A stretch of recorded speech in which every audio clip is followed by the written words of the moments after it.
It's another Miami Wednesday night here at Mark Rogers TV, the voice of college football, featuring the one and only Cam Underwood from State of the U. We do have the super chat on, so please let us know what you think of the contribution we have from Cam and the delivery of Miami college football content right here. And of course, you can join us on Patreon. We are striking up the live stream for the first time on Patreon, an exclusive live chat on Friday night at 7 o'clock Eastern time. I am going to guess, Cam, in surveying the field and the personnel, which is microscopic in knowledge here compared to on your side, that the three stalwart seniors at linebacker probably log as many as or more plays than anybody on the field on either side of the ball. It's good. It would have to be close. You know, I mean, the only other people, I'm so very sorry. This thing was supposed to have been paused. I don't even know if you can hear that. Great. No, we cannot. Oh, awesome. Cool. Because it's going through my headphones and not through the microphone. Awesome. Yeah, I mean, those guys are going to be out there a lot. That being, well, Pinckney and Quarterman more, McLeod, they kind of switch with the striker position. But McLeod is actually working. He cannot participate because of a wrist injury right now in contact drills, but he's been in the meetings with the inside linebackers, being Quarterman and Pinckney. So he can probably be a rotational guy with them to give more depth for, the seniors. Yeah, it's hard to think of guys who are going to play more snaps. Maybe the quarterback, offensive line, depending on what that rotation is like. I mean, yeah, those are going to be where because wide receivers are going to switch. Tight ends are going to rotate. I've heard that Michael Irvin II is really making big strides this year, where he can be like a solid rotation guy, along with Brevin Jordan and Will Mallory, which would be really, really awesome for him and for the team. Running backs, obviously, you got 3 or 4 who can play, so they're going to rotate. Defensive backs, I mean, they might be close. But, if you're running, go routes or on defense, and everything, they'll probably rotate a little bit. So, yeah, I would probably say quarterback, offensive line, and then Quarterman and Pinckney would be at the top of the list for snaps.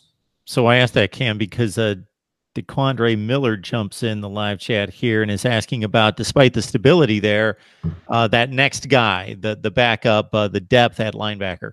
Oh, boy. Yeah, no, that's a great question. And that's really a place where Miami needs to find some guys, because it was one thing when Quarterman, Pinckney, and McLeod stepped in as freshmen, and you had a Mike Smith who was here for years. You had Darion Owens, even he missed time with a knee injury, and then he transferred to Houston. You had Terry McRae, who bounced between D end and linebacker. You had guys who could spell them for a time. It wasn't the same caliber of player, but you had guys who could eat those snaps if you needed to. Right now, man, it's going to be, we'll see. Wayman Steed, he's going to need to step up. Bradley Jennings Jr., I think is back at linebacker, so he's going to need to step up. DeAndre Wilder is missing the spring with an injury, so maybe we'll see if he kind of comes back. And then you got 2 freshmen, Sam Brooks and Avery Huff, who are really, really good. Avery Huff,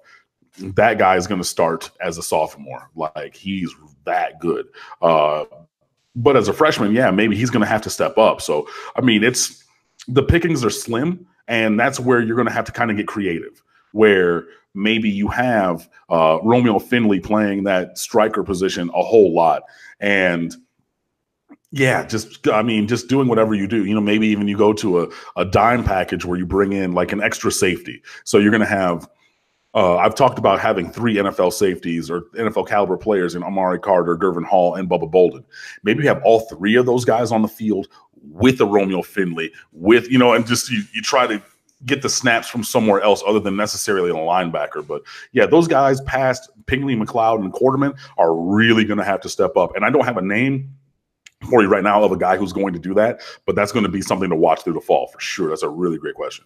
And Cam, when you talk about the longevity of those 3 guys in particular and stepping on the field as freshmen, and here we are in their senior seasons, and just the stability, the outstanding play by Pinckney and Quarterman in particular, and then thinking about the status of the all-time great Miami players, and in terms of playing time, minutes, games logged, they're going to rank right up there.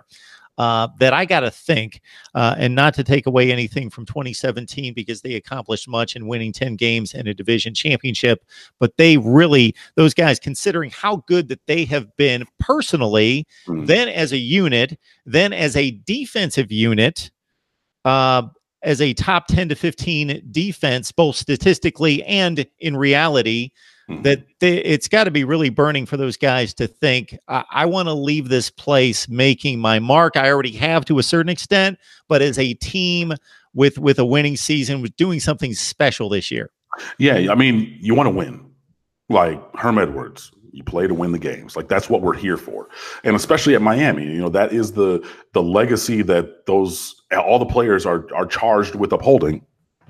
Even if they're not actually performing to that level, like that's what the requirement is. That's what the goal is to win. And yeah, I mean, those guys bleed orange and green. You know, I'm sure that they could have transferred. They could have definitely left early to the NFL, especially Shaq Quarterman. He might not have been a first-round pick, but I mean, you still get paid if you're a third or fourth-round pick, and then you're 1 year closer to free agency. You know, so like, yeah, you know, they definitely do want to win. They definitely are all about this program, and they've put their blood, sweat, and tears and play on the field into it. You know, you see those guys make plays, and you know, even in games that Miami lost in previous years, that they should not have, because yeah, their individual player, their defense as a whole is playing well. You know, you see Quarterman, he's not as demonstrative, but Pinckney, he'll get up and he'll, you know, he's that kind of effusive energy person. So yeah, you know, they definitely do want to come out strong in their senior year. They want to right some of the wrongs over the course of their careers. You know, as sophomores, like you said, you know, you go 10-0 and then the bottom falls out after that. You know, you start last year with a whimper against LSU. Yeah, so, you know, those guys do want to win. So I know that they definitely want that, and they're going to have to, at some point, you know, like, I think that they're going to be okay with what they've personally done and accomplished and achieved. But, you know, like most of us in pretty much any area, there's always room for improvement, and you can always kind of look back in the rearview mirror and say, damn, you know, what if we would have had, you know, this, or what if, or, you know, things like that. But I mean, I know all these guys, especially the senior class, they're going to be able to leave with their heads held high, that they stuck out. And they achieved a lot, obviously, as sophomores and things like that. But, you know, obviously, I think that they want the performance to be a little bit better moving forward, you know, just to really cement their legacy with wins.